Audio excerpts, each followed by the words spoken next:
దేశంలో కొత్తగా assembly parliament సీట్లు పెరుగుతాయని వార్తలు వస్తున్నాయి. ఈ మేరకు ఎన్డీఏ భాగస్వామ్య పక్షాల సమావేశంలో మిత్రులకు తెలియజేశారని అంటున్నారు. ఇప్పుడున్న సీట్లలో సగం మేర పెరుగుతుందని ప్రాథమిక సమాచారంగా ఉంది.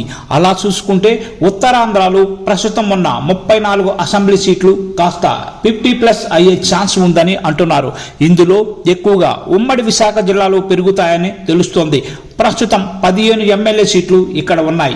ఈ సంఖ్య కాస్త 23 నుంచి 24 దాకా చేరుకోవచ్చు అంటున్నారు. అలాగే ఉమ్మడి విజయనగరంలో గతంలో 9 సీట్లు ఉన్నాయి, ఇప్పుడు 13 దాకా అవుతాయని లెక్క వేస్తున్నారు.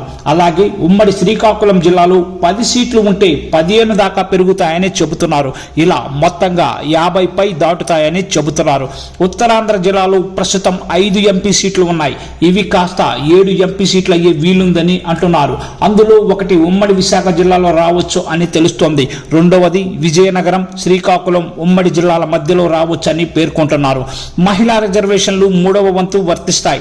దాంతో 17 దాకా వారికి ఎమ్మెల్యే సీట్లు, 2 ఎంపీ సీట్లు ఈ ప్రాంతంలో దక్కుతాయి.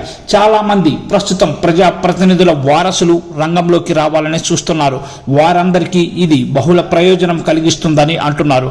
ఇప్పటికే వారసురాళ్లు చురుగ్గా ఉన్నారు. అలాగే మహిళా రాజకీయ నాయకురాలు వివిధ పార్టీలలో క్రియాశీలకంగా పనిచేస్తున్నారు.